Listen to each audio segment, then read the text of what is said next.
Daniel Guerra aqui do canal Heavy Magic. Bom, hoje eu vou falar para vocês sobre um workshop do Nicko McBrain que eu gravei o áudio, né, em 23 de agosto de 1996.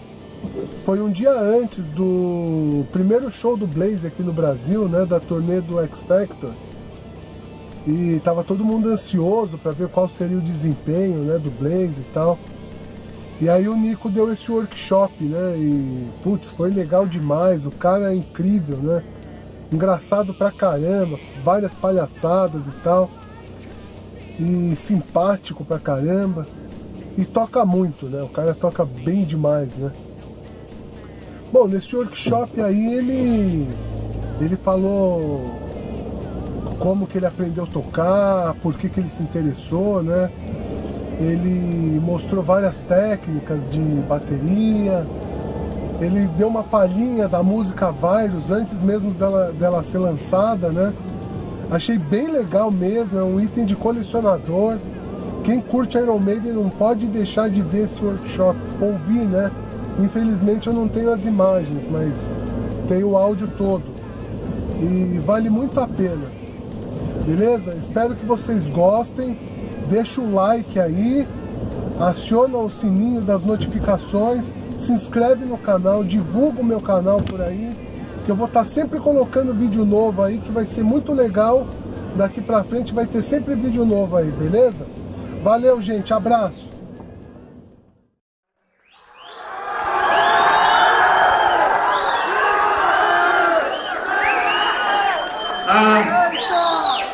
You're too kind.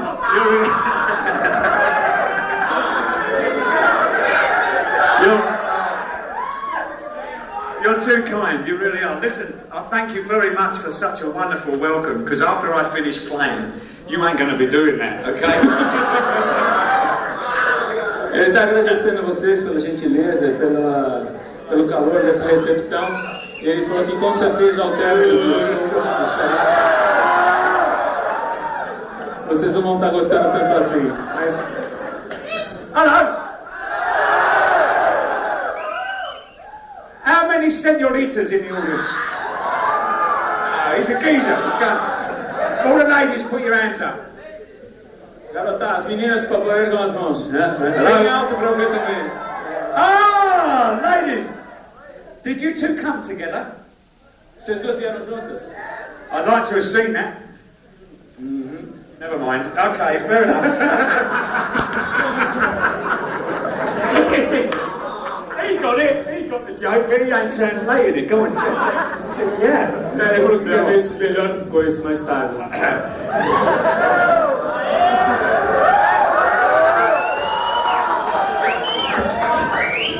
You're disgusting, you lot. You know what? Okay, This is my job.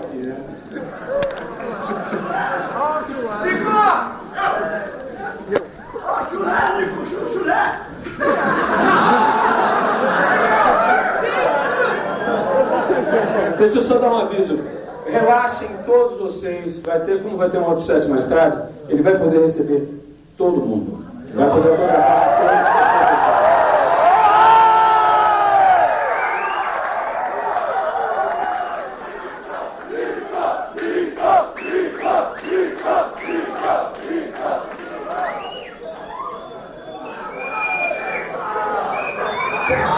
Em função disso também, ele vai pedir, a gente está pedindo a vocês a gentileza de quando terminar, a gente vai colocar uma mesa aqui, vocês vão poder ir passando e saindo. Ele pediu pela escada, ele vai pedir para vocês não subirem no palco e tudo mais, tá? Se for o caso, ocasionalmente ele costuma trazer uma pessoa para tocar e tudo mais, então é só relaxar e aproveitar, ok? Alright.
steady, steady. Oi, there's a bloke down here. He's got a fucking Zildjian t-shirt on, he has. Kick him out. Oi. Alright, hang on a minute. Hands up. How many drummers in the audience? Quantos bateristas por aqui?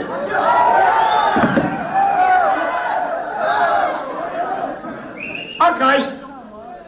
How many drummers use... How many drummers use... How many drummers use Sabian cymbals? Quantos bateristas usam pratos da Sabian? Right, you lot can piss off. Vocês que pagam, vocês já podem ir embora. Ah, I'm manager. What you got there? What's that? Oh, Tama?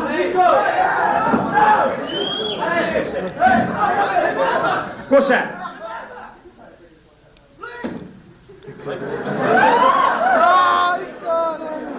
Cool, blimey, this is a bit old, this picture. Yeah, I'll get you later. Tell him, Andre, tell him thank you very much, I need a new snare. Ele te agradeceu muito pelo presente, falou que ele está precisando de uma reserva. Samba velhinho. Esse é um costume britânico muito antigo.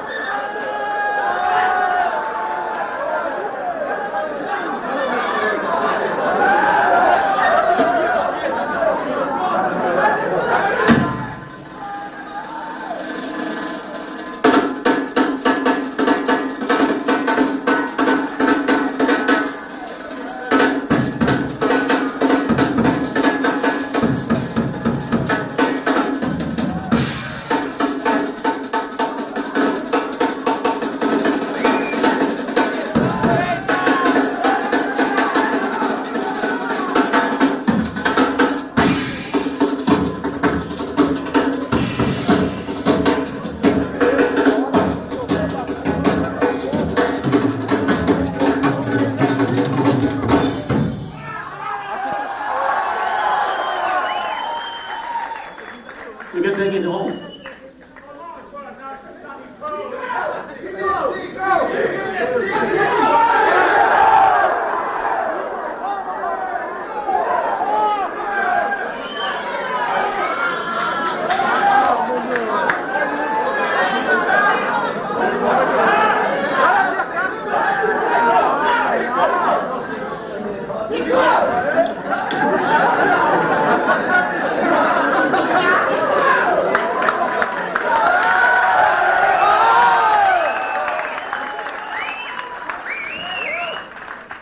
Thank you. All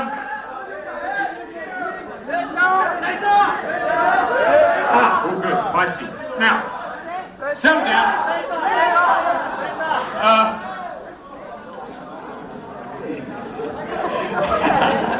That was a bit of fun, wasn't it?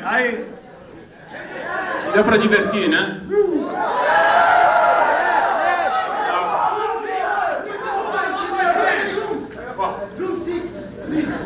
Pera, gente, vai ter... Vamos tocar as perguntas. He says 2 sticks. Okay, so from 2 to 1 then. Well. Você pode dizer, eu não sei inglês. Fala. Fala. Pergunta como é que é tocar no Iron Maiden. First question of the day. We're going to open up a conquest to see the dumbest question of the day. But this one is, how is you play on Iron Maiden? How is it to play an Iron Maiden? Yep. The Black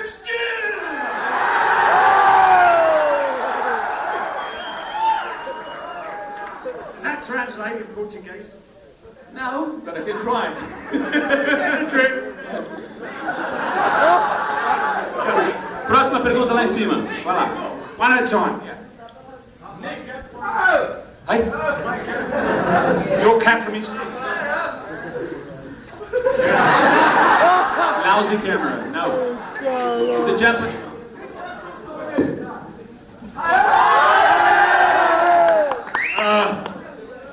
I haven't got any left.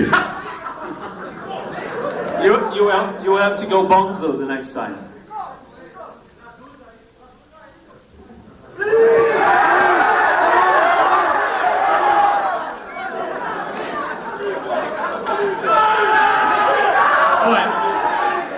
Vamos relaxar. I've got 4 sticks left. That's it. Show us you do. Ok. Ele tá dizendo, ele só tem mais 4 baquetas e tem um workshop a mais para fazer. Dá uma relaxada, vamos. Um de cada vez. After the show, okay, after we finish today, I shall need all of you to sign autographs. You're buying, okay? Oh! Where'd you get that? It's showing me down, look at that. Who do you reckon that is? No, that's no good, that's Iron Maiden. This is me on my own! Fucking handsome, blow. What is that? Yeah, it's my flag, isn't it? Yeah, that's great, mate. Did you like it? Yeah?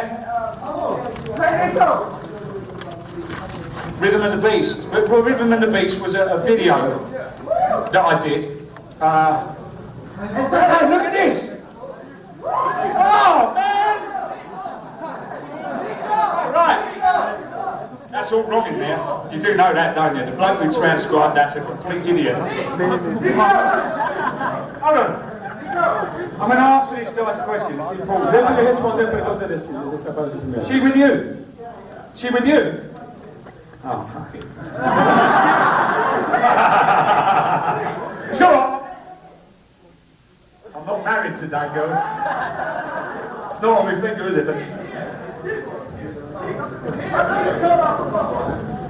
Fala. Não seja chato. He wants to give private lessons. He wants a private lesson? Yeah. Deixa eu bring your sister. Come on in.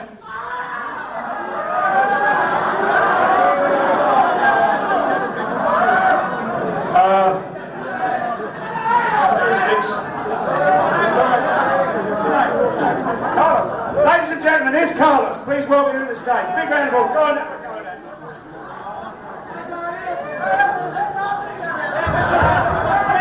on. Shit, man. Give it some.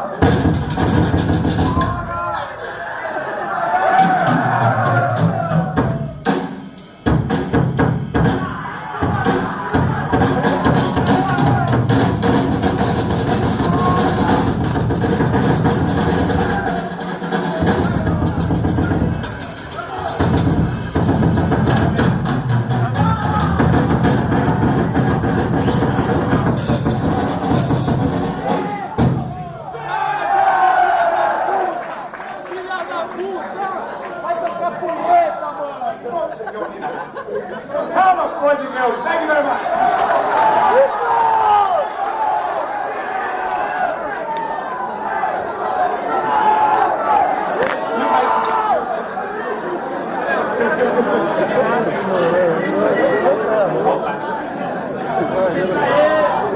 Hey, hold on, steady. I got a question.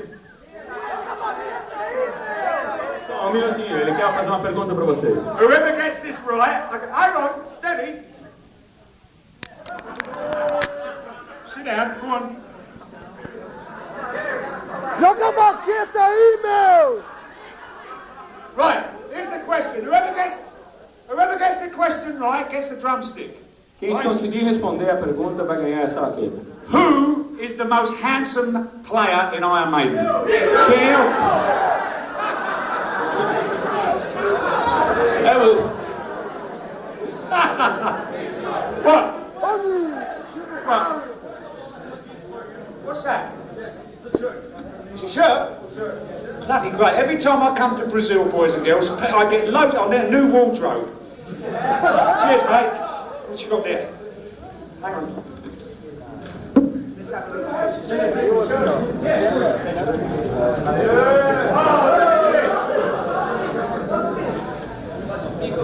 He says this.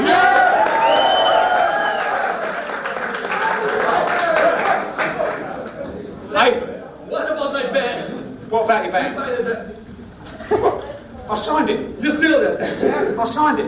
Oh, he wants a picture. He did give me a shirt. It's okay. That's nice. Hang on. Hang on. One more. Good.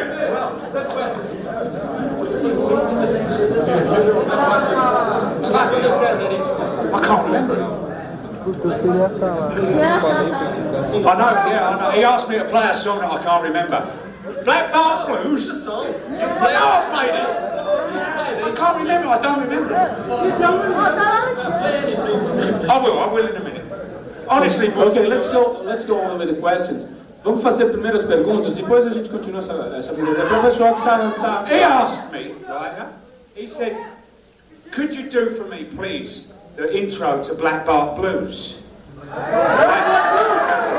Well, look, now I've got to tell you, right, the way when Iron Maiden record albums, right, we do cover versions for B-sides, right, like Cross-Eyed Mary, School Days, My Generation, Reach Out, you know, all that.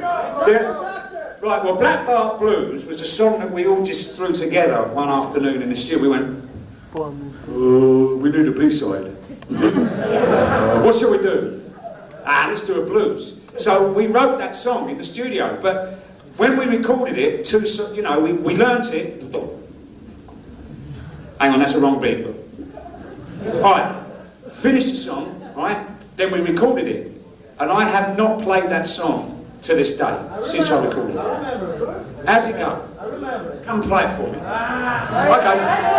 Ele vai chamar, ele estava explicando como é que funcionou e chamou o rapaz aqui para tocar. Falou que eles compuseram essa música como várias outras canções que eles escolheram como covers para colocar no lado B de alguns compactos. Né? E foram muitas, e o mais interessante é que desde o dia que ele gravou essa música, ele nunca mais tocou de novo. Então, ele falou assim, eu sei como é que toca. Então, sobe aqui e toca para mim. Yeah, he's going to have a go at it so I can remember it. I reckon if I can remember it. I know it starts after 4. And I'm left-handed. Oh, he's bloody left-handed. Oh. No, you ain't turning the kit round. Fuck off. Sorry, I swore at you.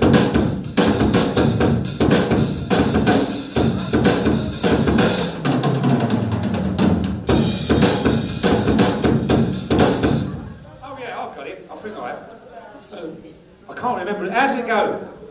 That's all right. So am I. He said he's really nervous. So am I. Yeah. How's the riff go? Does anyone know the melody to it? Alguém lembra da melodia dessa música? Can anyone sing it? Alguém consegue dançar? Oh, I'd like a hand. I know what I'd like to give her. Okay, this bloke is singing for us. Yeah, you're welcome. I'll give you a stick. I ain't got it. What?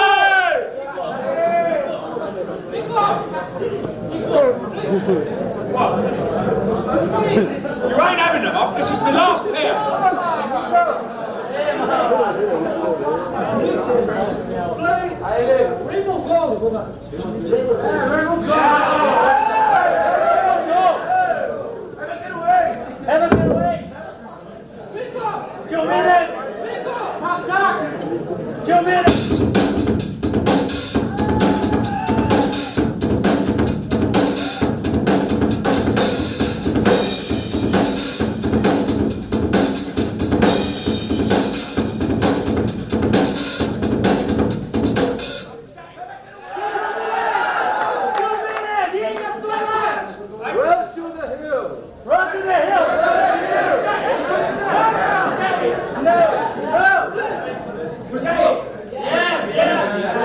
Quer saber se é isso aí mesmo? The trooper! Silvânia. Transilvânia! Transilvânia! Tempo.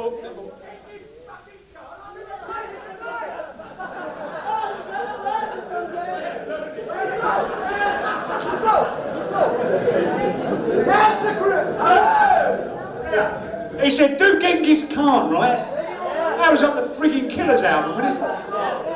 I've never played it, we've never learned it. Because you know why? Clive Burr wrote it. Oh, running the hills, that's simple, that is. I'll show you this one.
You guys ought to come out on a gig with me. Tá convidando vocês para virem todos para o show cantar com ele amanhã. It's a very, very simple fill actually to play.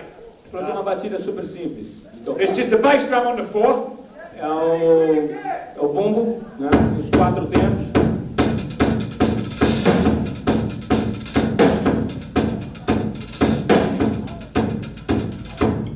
That's the intro, okay? Be quick. No, I'm not going to play. And then the verses.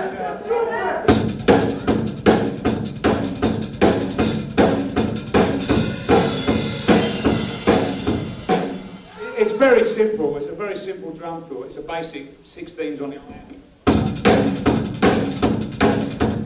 And all I do is I put a little extra trill in it.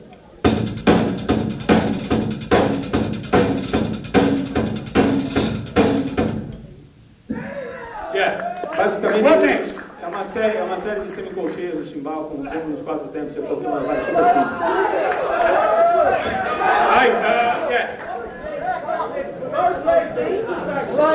Fala alto para eu poder traduzir para todo mundo. Our slave. Hang on a minute, let me have a thing of that.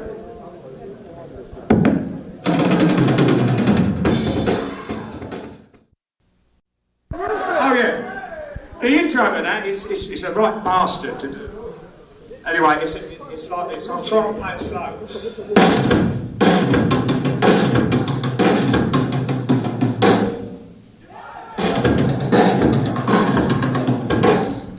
That's the intro. I'll play it slow.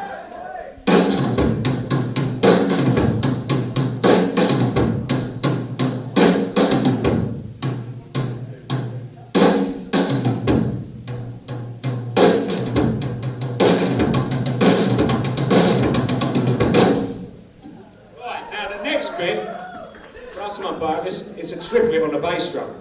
É uma tercina no bumbo. To do it, you just follow the right hand. So it's like this.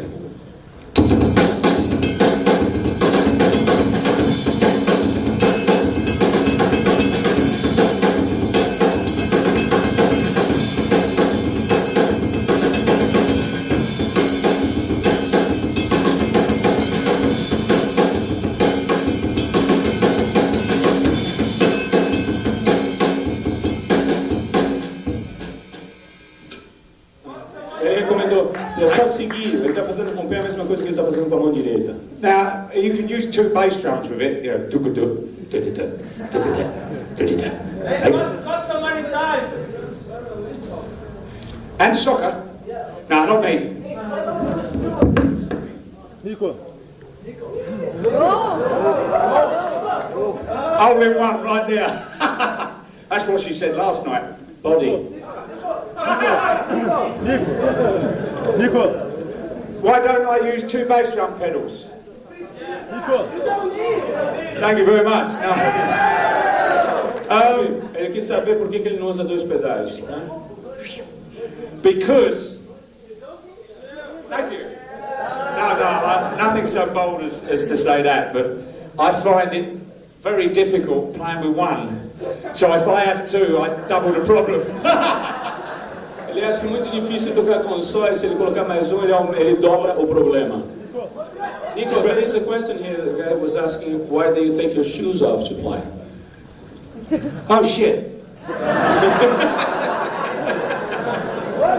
No wonder my foot hurts. Many years ago, when I was 20, about 10 years ago, Handsome and toddy. I used to play with nothing, you know, in bare feet. For many years, I played with no feet, with no shoes on. No.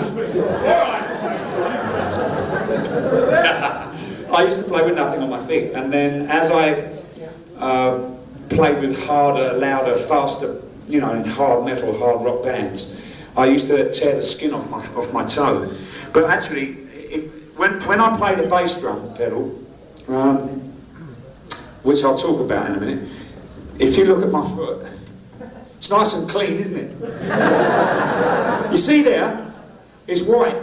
That's where my foot touches the bass drum pedal. Nothing down here, just the toe. And what I find is it gives me much more. I actually play it like this. Normally I've got a pair of boots on, okay? But when I do these sort of shows, it's more comfortable not to have shoes on. Let me translate that. Até os 20 anos ele costumava tocar descalço. Era uma maneira que ele se sentia mais confortável e em controle do pedal. Mas depois que ele passou a tocar um tipo de música mais pesada, que exigia mais velocidade, mais volume, ele mudou, né? Normalmente ele tem tocado com botas, né? Mas ele estava demonstrando que ele usa somente a ponta do dedão para poder pressionar o pedal. É a única parte que toca no pedal enquanto ele está usando. Nicko, please. Do you play jazz and the other rhythms? Jazz? And the other rhythms? Sometimes when I'm at a gig, I forget where I am, and I go off, and the band go, what the hell was that? Ronnie Scott's or what? Ronnie Scott's is a famous jazz club in London. Not really. I played some gigs with a guy called Mike Westbrook. He had a band called Solid Gold Cadillac, which was a free, like, avant-garde jazz, and I played with him for a wee while, and it was very interesting. I like just to. I've not actually put my mind into sitting with a trio or a quartet of jazz players. One day maybe I'll do that, but I'm kind of more of an aggressive player, so I tend to play loud. I can play quiet, but I prefer to.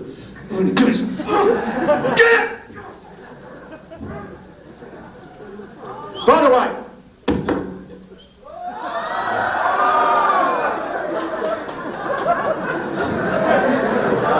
all right. Deixa eu só traduzir a resposta dele antes do striptease final. Ele estava dizendo que às vezes quando ele se perde no meio da gig, ele está tocando jazz, né? Outras vezes ele já tocou com outros músicos na Inglaterra e tudo mais, tal, mas como ele se sente um músico extremamente agressivo, ele prefere tocar alto, prefere sentar porrada antes do striptease. right now, how many drummers we got? How many? Yeah, all you drummers in the audience, right? I don't know, when I was growing up, learning to play the drums. Alright, I haven't grown up. Okay, fair enough. Right. My mum used to go really crazy because I'd sit at the house after school. Will you shut that noise up? You're driving me out of my mind! How old were you? Mum. How old were you? 11. I was. thought to myself, screw this, I'll go and lock myself in the bathroom. So this is what I used to do.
So, this is the scenario. You're sitting in a toilet, right?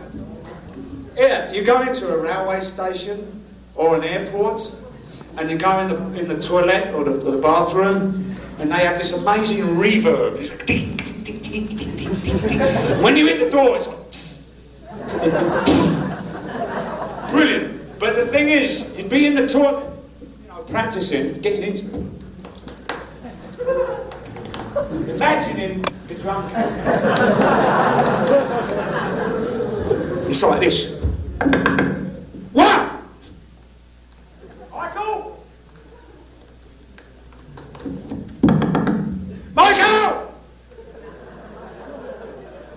One! Will you get out of that toilet? Hold on, Dad, I'm in the solo. I've got one more verse and the bridge and I'll be out.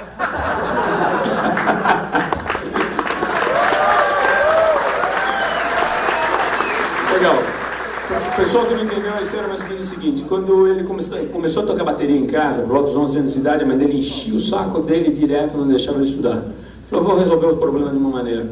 Se mandou para o banheiro, né, e deu uma demonstração para vocês de como ele estudava no banheiro. Inclusive recomendou alguns banheiros públicos, como banheiro de aeroporto, que tem um reverb do cacete, o quarto tem um som de bumbo do caralho. E isso foi durante um bom tempo, até que o pai dele começava a chegar em casa e dar uns puta berro com ele. Ele falou assim: como é que é? Vai sair ou não vai sair essa porra desse banheiro? Ele falou assim: pô, tô terminando o solo, tem mais um chorus, depois o verso e aí terminou a música. So, yeah, hang on, he's got a question, Danny. Sepultura is about it. Yeah, kick-ass band, man. We did some shows with them a few years ago. They're wonderful people too. If anybody gets a chance to meet them, they're superior people. From the repertoire that you guys have with the band, what is the most challenging song that you have to play? All of them. Todas. Iron Maiden, for a drummer, is, I possibly think, one of the best bands in the world to play for, because there are so many changes and there's so many different vibes in the songs. You know, they're all pretty powerful and straight. I mean, you know, hard and fast songs. But like, for instance, we've got a new song called Virus that's coming out. There's a new album called The Best of the Beast. Yeah, it's going to be released the second week of September, and it contains a new track. And there's two distinct sections in this song. See, when Steve Harris writes a song, it's never straightforward. He'll start off with an intro, then the verse, then the chorus and the solo, and somewhere along that line, he'll change it. He'll change the emphasis of the four, or he'll even put a different time signature in it. So it's a real challenge to always play with Maiden, you know, to get the new songs. I'll play you the two different feels of this one song, actually. Ele falou que ele vai tocar essa canção Várias, que está num disco novo, né? The Best of the Beast, que vai sair na segunda semana agora de setembro.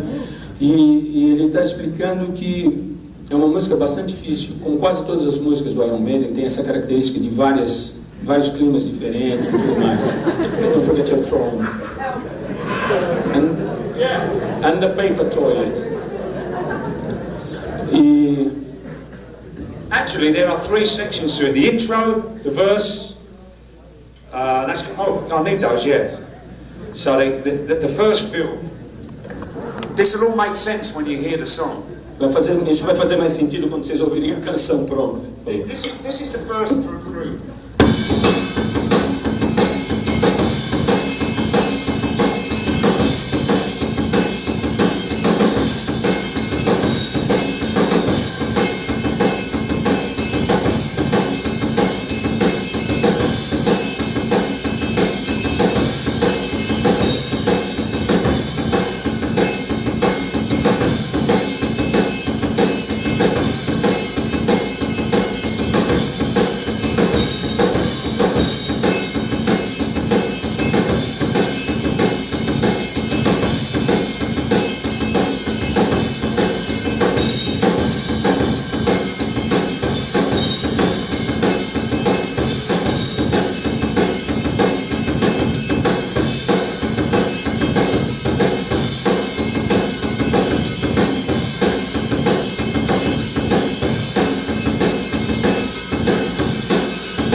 Os bateristas, principalmente, que tiverem mais perguntas técnicas para fazer, já começar a fazer, porque a gente vai começar a limitar, porque tem um outro workshop às 7 horas. A gente não quer deixar isso para correr no final, para poder rolar tranquilo. Vamos aproveitar e fazer as perguntas técnicas. Fala você aqui, né? Yes, sir. Você faz uma fala, assim, antes do show, você faz algum aquecimento, você libera alguma coisa? Yeah, what kind of warm-up routine do you have? If it's that, you know, practicing with a paddle or anything, or if you just drink a couple of Guinness stout. So if you go searching for the good-looking ones in the audience, what is that? Hey! This is what I normally do. I just get my sticks, and it's a routine of stretching. You get 2 sticks like this, like this. Just try and break the sticks basically, and then you turn them around like that to the other side. And you kind of stretch the back muscles. Stretch like this.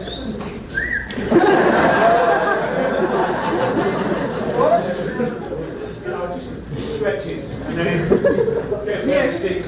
Drive the band, man! Yes,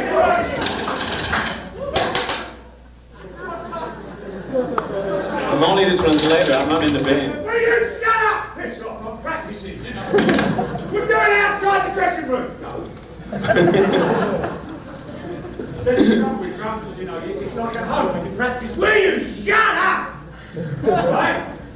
What can you say? But no, just stretches and you know, because I'm an old man, I've got real bad problems with my wrists and my hands.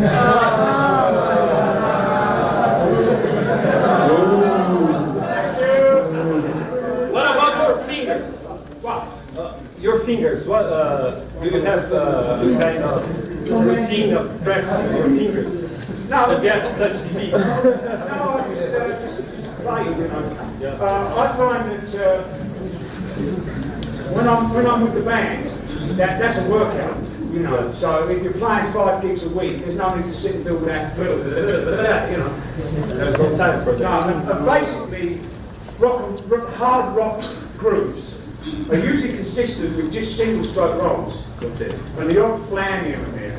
If you want to try and do that in rock and roll, you can do it, but you don't have any power. Unless you really get a lot like one of these guys. or the effort that you spend. So it's better to just go.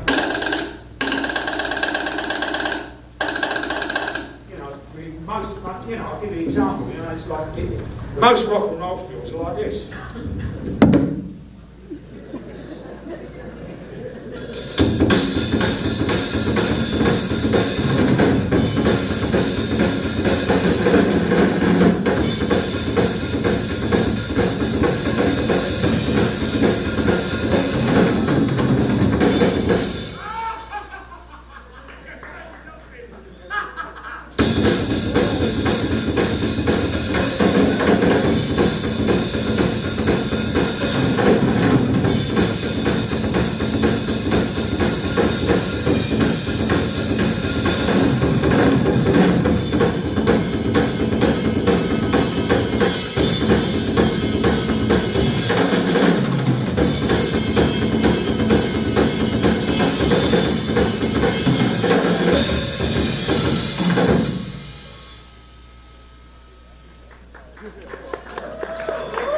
O que ele estava explicando é o seguinte, a pergunta foi a respeito sobre a técnica, né? It's a lot more just single stuff. So you get a single stroke going nice and quick. Sweet. Não existe muita prática para os dedos ou alguma coisa do gênero. O que ele faz é que uma banda que toca 5 noites por semana não tem nem tempo para praticar. O que acontece é que ele prefere utilizar um em um, ao invés de usar flans. Flans, tudo bem, soa bonito e tal, mas você, a não ser que tenha um movimento muito grande, você não tem a potência que você tem com todos os single strokes, ou seja, com esse tipo de virada em um em um. Nico, qual os bateristas que influenciaram ele? What kind of drummers did he influence you? Drummers? Yeah. Oh, that's easy. Ringo Starr. Steady on now. When Ringo Starr came out with the Beatles in '62, that man was awesome. That guy sat on the groove so well. Big 15-inch synth-hi-hats. I mean, Phil Rudd, you know, I mean, he got it off of Ringo. No, Ringo Starr was my first drummer that influenced me. In fact, the drummer that made me pick up a pair of sticks was Joe Morello. Shut up! I'm telling a story.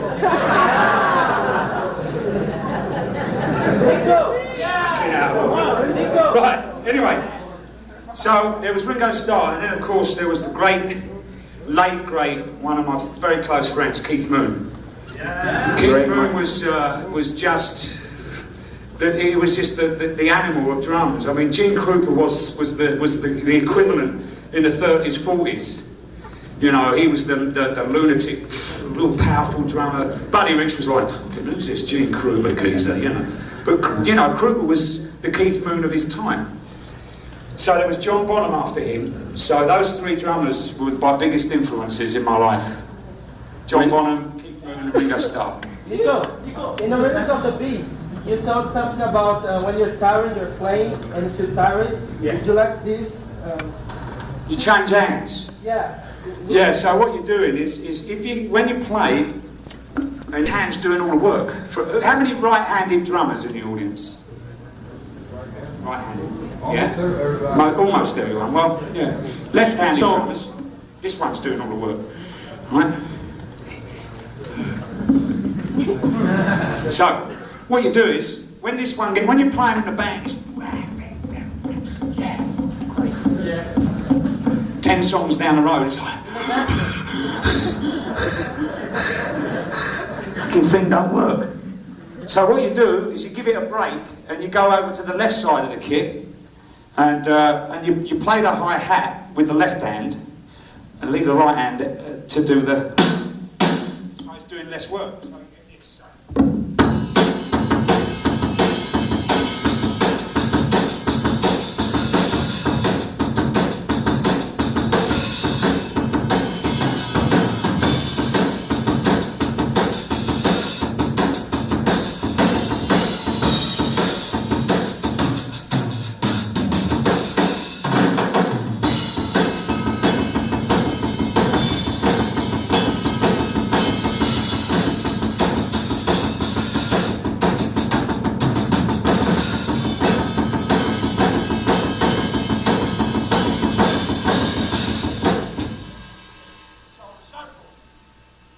Basicamente o que ele está explicando aqui Se você está tocando uma mão direita, após 10 canções, você sentiu que o braço está cansando, que está começando a travar, você simplesmente muda a função do braço direito. Você passa a usar ele na caixa, a função anterior do braço esquerdo, e passa a conduzir o tempo com a mão esquerda no hi-hat.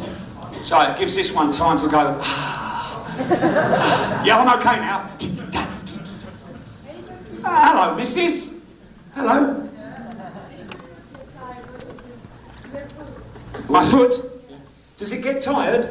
No, like when your hand is tired, No, the foot really. If you're doing a pattern like I just for a massage.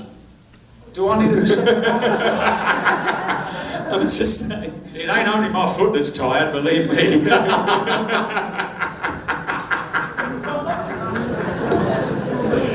All right. Yeah. The foot. It depends. You see, most rock up-tempo songs, you're going sort of a combination of eights. You know, like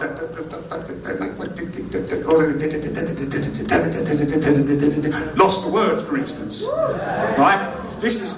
That's a bugger to play. I'll show you. This is when your hand gets tired, but you're only doing this song, maybe one song at this sort of tempo in the set. So, but the bass drum isn't sort of going.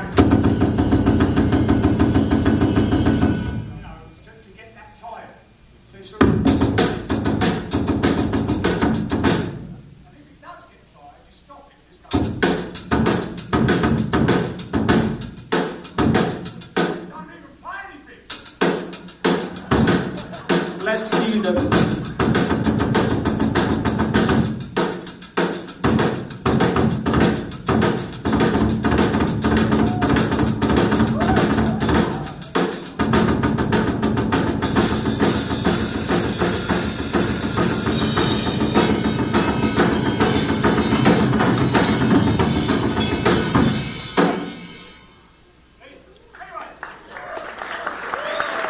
Você dá um descanso para o teu pé direito. Não toca.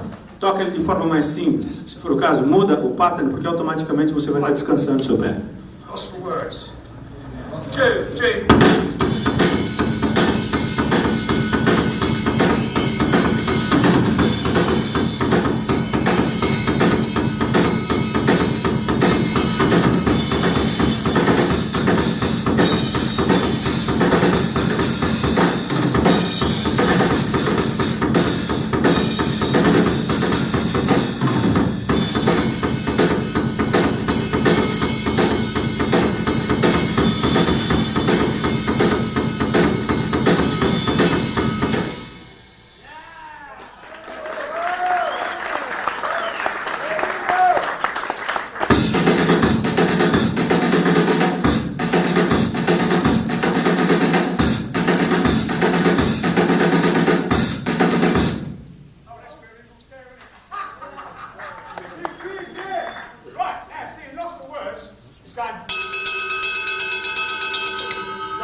Lazy or you get tired, you just do this.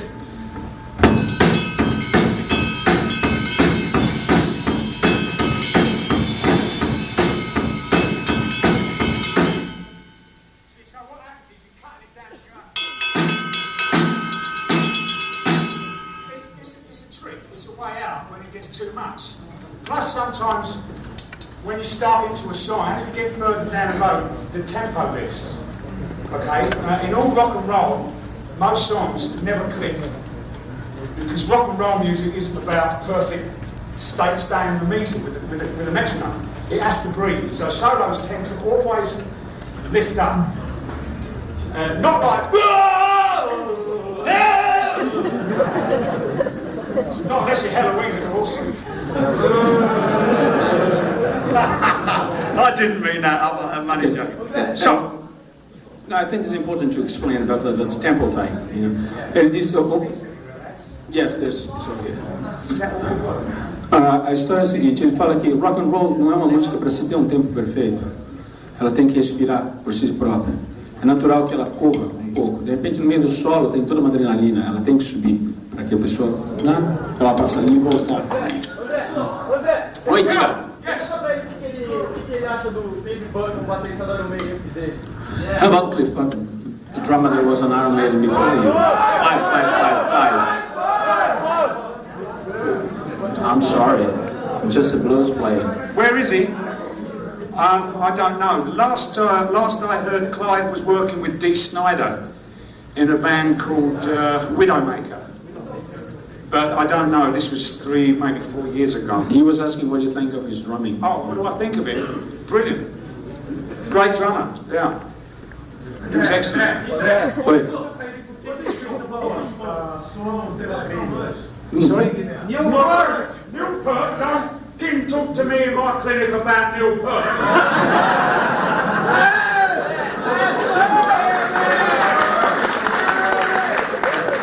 The geezer's too bloody good, mate, you know. Where the hell did he get that from? It's like he goes... Nicko, What? there's a question, it's a good one. It's about why did you change the drum, from sonor to Why did I change the drum? senior? Well, about 4 years ago, maybe 5 now, there's a German instrument company called Honor, and this company bought Sonor, okay? So what happened was the people that I had dealt with for 18, getting on 19 years I was with Sonor for, they left. And so when they left, the whole company went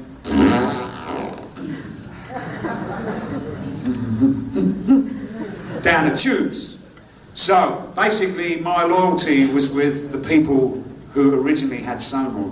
Mr. Horst Link, who designed the Signature series, which was all the hardware I used to use, and in the last couple of tours with Maiden I used the Signature series drum kit. It just didn't work for me anymore. So I made, when they left, the Link, the people who owned the family, the family who owned Sonor, I went with them and said, look, I'm going to find another drum company. And over the years, Premier had always used to come to me at the trade shows and things like this and go, so Nick, hi, hello, when are you going to come and use our drums in? And I'm like, I'm with Sonor and I'm very happy. But as soon as Sonor was down the tubes, I thought, hi guys, how you doing? You remember me? You remember you said you'd give me some drums? Oh, did we? A ideia é a seguinte: durante 18, quase 19 anos ele usou Sonor, e quando uma outra firma comprou a fábrica, um conglomerado comprou a fábrica, várias pessoas com as quais ele estava acostumado a trabalhar, Right, sorry, go ahead. Okay. I had to get rid of them. As pessoas que estavam com ele, as pessoas que costumaram trabalhar com ele na Sonor acabaram abandonando a companhia, e a firma, logo após ele deixar, também porque era uma questão de fidelidade dele aos funcionários que estavam construindo os instrumentos para ele durante esse período todo. Então ele acabou mudando para a Premier, porque antigamente eles tinham sempre esse flerte do Premier chegar, pô, você não vem usar, não sei. Ele falava, não, estou satisfeito com a Sonor. Aí no momento que ele percebeu que a Sonor tinha ido pro saco, ele chegou lá e falou, oi pessoal, vocês lembram de mim? Vocês tinham me prometido me dar algumas baterias de graça, não sei o que lá, tava assim, nós? Quem? Gente? Mas ele acabou, nos últimos anos, está 5 anos já com a Premier. Okay, hold on. That brings me up. No, it's worthwhile. Now we're talking about Premier, okay? Before, with Sonor, I used to use a beechwood shell drum, which was a 9-ply shell. It was like this thick, about, 15 millimeters, maybe 20 millimeters, whatever. Yeah, so then when I went with Premier, they didn't have a beechwood line of drums. So they introduced me to this drum kit, this line of kit, which is a Signia series, as you can tell from the bass drums. Signia series. This is made of maple, this drum kit. Now, maple's a lot lighter and it's not as dense as the beechwood, so I'm thinking I'm going to lose a lot more power. I'm not going to have as much volume. But believe me, I really like this drum kit. I think, does it sound good out there? Yeah. Well, anyway, this is a baby version of my drum kit, okay? This here is a 12, 13, 14, 15, 16-inch floor tom. with a 24 by 18 inch, sorry, this is a 22 by 18 inch bass drum. My drum kit is a 24 inch bass drum, same length, 18, but I've got 10, 12, 13, 14, 15, and I've got this one up here, 16, and then I have an 18 inch floor tom. But you know, these drums are great, no matter what sizes you get. You can get. I used to use square size drums, and I've gone back to the regular 12 by 9, 13 by 10, etc. On the bass drum, I use a DW 5000 series. It's the new, it's an accelerator pedal. Why did you change it? The King Ludwig. From Ludwig, I couldn't get them anymore. Yeah, they stopped manufacturing them in Chicago, and they started making them in Spain or something, in Mexico or somewhere. You know. Hey, Mariva, Macarona, look at this. Oh, yeah. Keep it up. Underlay. So, a friend of mine said, look, I wanted to check out the turbo pedal first, which was the first DW pedal I had out. And then I talked to a guy called John Good at DW, and I said, look, here's a Speed King, make me this pedal the same as that, balance it up and everything. So they made a special camshaft for me that's got 2 extra holes in it. You can't buy this in the shop, not that long. You can phone them up and say, I want one of Nick's pedals. But it's just, I'll show you. Deixa eu traduzir enquanto isso. Ele deixou de trabalhar com os pedais da Ludwig. Né? Primeiro ele descreveu em termos de tamanho a bateria, disse que essa é uma bateria, é a miniatura da bateria dele. Né? E ele está explicando agora como é que funciona o pedal dele. É um pedal que ele, após anos usando o Ludwig Speed King, ele mudou para DW, né? E ele pediu pessoalmente para o John Good, que é o proprietário da firma, que começou como fábrica de pedais mesmo, a construir como se fosse uma réplica, uma coisa não sofisticada, que é uma tradição deles Teixeira e nheco-nheco, esse pedal para ele, que você não consegue comprar em loja. Right, now the biggest difference from this to the first line of pedals is they made a hinge with a ball bearing hinge at the back, because what was happening prior to this was there was just a regular hinge, like a door hinge here, and it would snap all the time. So you'd be halfway through a song,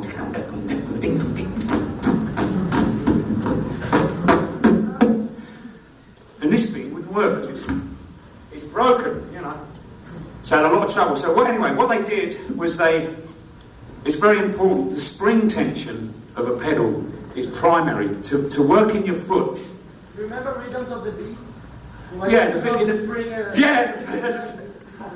You would have to remember that, thank you. Right, it's a classic. There's so many people, probably in this room, who's got a bass drum pedal that's set up somewhere like this. If you pull it back like this, actually I'll see what I'll do, I'll leave it on the floor. Watch this, see how long it takes to stop. I'm only going down like this, or even from here. Right, we'll go this way, watch.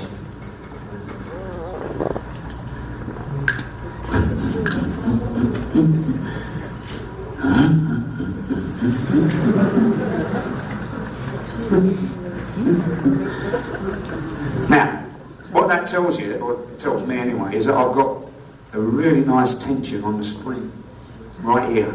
Now some bass drum pedals you get, if you do this, alright, now look how long it's going to take ages for it to stop. Now imagine there's your bass drum in. So what's happening is this is coming off the bass drum head really fast. So when it's gone, like, and you know, it's like, well, I can't do it now because it ain't stuck down, is it? Right. Now, if you've got a bass drum pedal that hits the skin and comes back like this,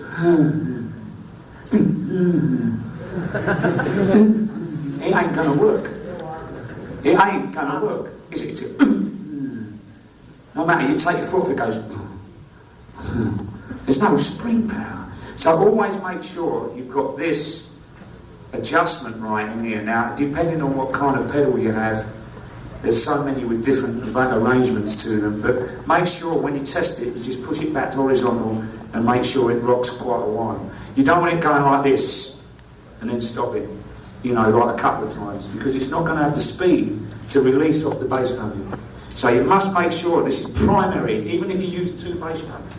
You've got to do it on the left one too, you know. So anyway, going back to the pedal, what they did, the new pedals you get, they've got a keyway in them.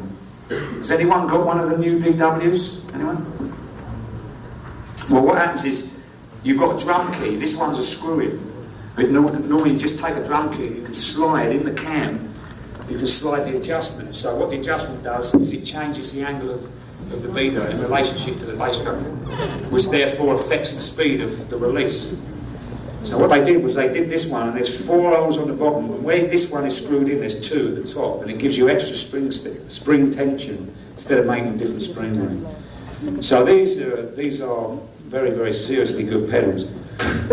So anyway, don't matter what you use, make sure you've got a good spring release like that, and oil it up. Make sure it's got a lot of oil to it, lubricated. I mean, that'll go forever. You know.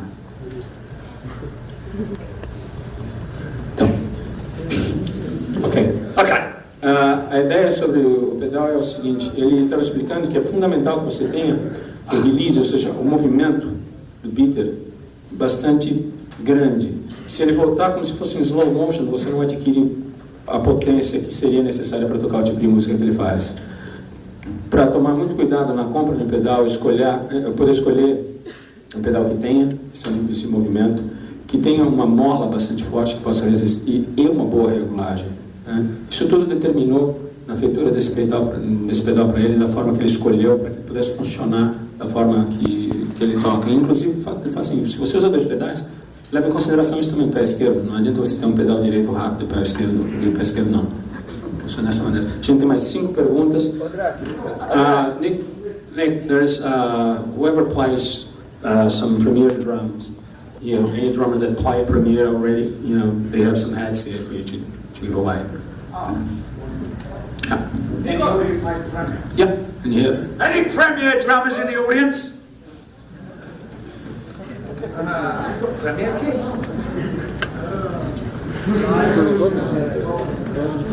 Roland? If I won, beg your pardon, that's your fiancée. You play Premier? You 2, 1, 2, 3, 4, 5, 6. Hang on a minute. He's got a frigging pearl snare drum. He's going, yeah, I play Premier. I've got a Premier bass drum. What's that? Oh. Modern Drummer Brasil. Bastards never put me on the front page, did they? You're probably next. Better be, or else it'll be trouble. No. Splendid magazine. Rick Van Horn's actually a very good friend of mine, the editor of this magazine. What? No, this has got to go with the Premier people.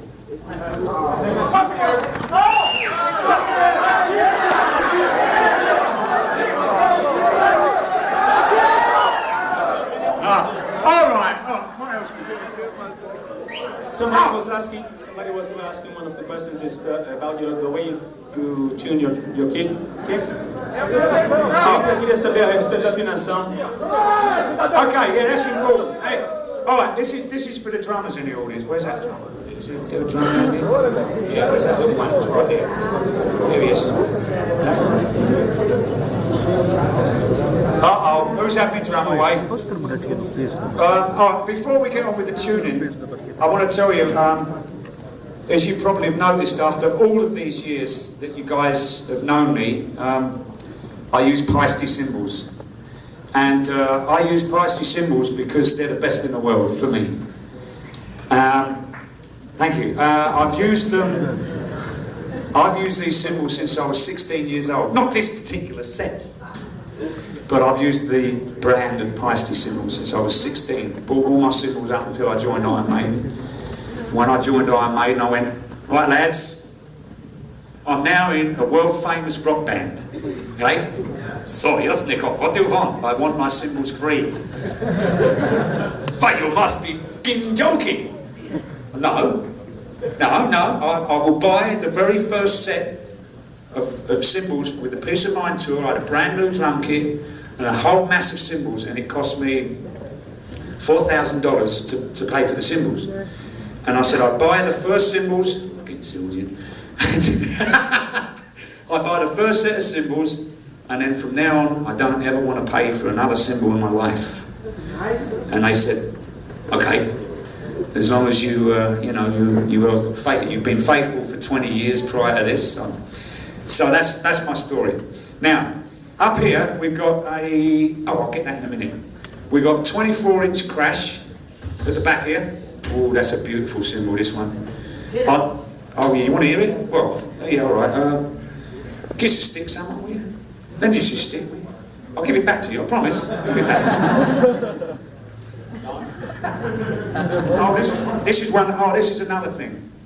When you use a drumstick, right? When I play, I'll play left hand out this way and right hand out that way, because the extra weight on this end gives me a boom, gives you a good kick in the arse, you know. And you got this side to get the bounce, you know. After now, how many times this happened when you're at a rehearsal, right? Your singer goes, oh, I'm going to have a go at your drum kit. No. And then the next thing, right? So he picks up your drumsticks, conventional way. So he's playing them both this way, right? So then he puts the sticks back in the bag. Then you, like a dummy, halfway through the song, break a drumstick, pull the one out, turn it round, and it's been played and it's all tuned up this side, right? Right, and then what happens? You get a frigging splinter in your hand. Right, while you play, Jesus Christ. Biggest mistake you can ever do is get a splinter from a drumstick. Because what can happen is, once it goes in, because 9 times out of 10 it will go into the callus, where it's on your hand, where your skin's gone hard, and it's a bastard to get out, so you dig away at it. Right? Bastard, get out, you bastard, come on. Right, and then you get an infection. This happened to me on the Peace of Mind tour. I got blood poisoning from the splinter out of a drumstick, because you know who? That bastard Bruce Dickinson used my sticks. I picked them up. So never let anyone play your drum kit. That's all I say, right? Don't, especially the singers. If they do want to play your, tell them to get their own pair of drumsticks. Dizendo que eu nunca deixei os bateristas tocarem com as baquetas, as suas baquetas. Aliás, nunca deixarem os cantores sentarem na sua bateria, em hipótese alguma. Né? Que ele acabou arrumando até envenenamento sanguíneo por causa de ter deixado o cantor do último turnê que eles tinham feito pegar na baqueta dele e tocar com ela invertida e arrumar essas farpas na mão, porque ela falou que é uma merda, não sai de jeito nenhum. Você fica tocando e fala, puta, sai daqui, desgraçado. Não tem jeito do negócio sair. Tá? No, yeah. I was just cursing a little bit. Yeah, it's really important. So, this is it.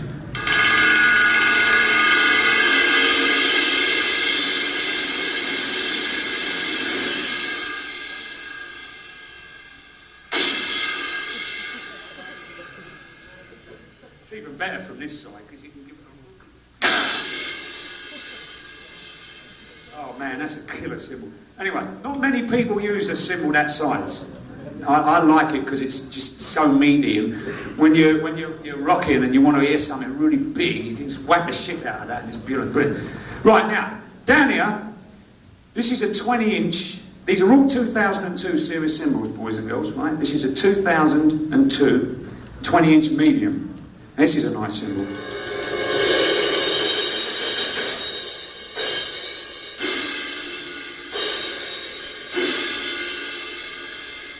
Right, now down here, I've got, usually I use a 17-inch rood, but I broke them all. So I had to go up to the 18s because I didn't have any spare 17s, they all cracked. Now, that is a problem with every cymbal you buy in the world. Zildjian, Sabian, Meinl, Ufit, any of those. Now, this is an 18-inch rood cymbal. Oh, I like that name. Rood. This thing, I'll tell you, man, this will kill you. If you're standing anywhere near it, now Steve Harris, right, when we play live,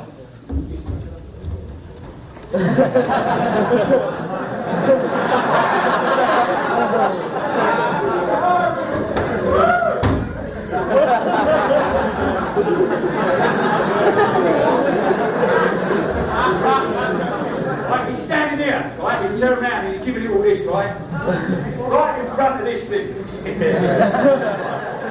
This symbol on my kit is right at the ear. When you do it, you watch it.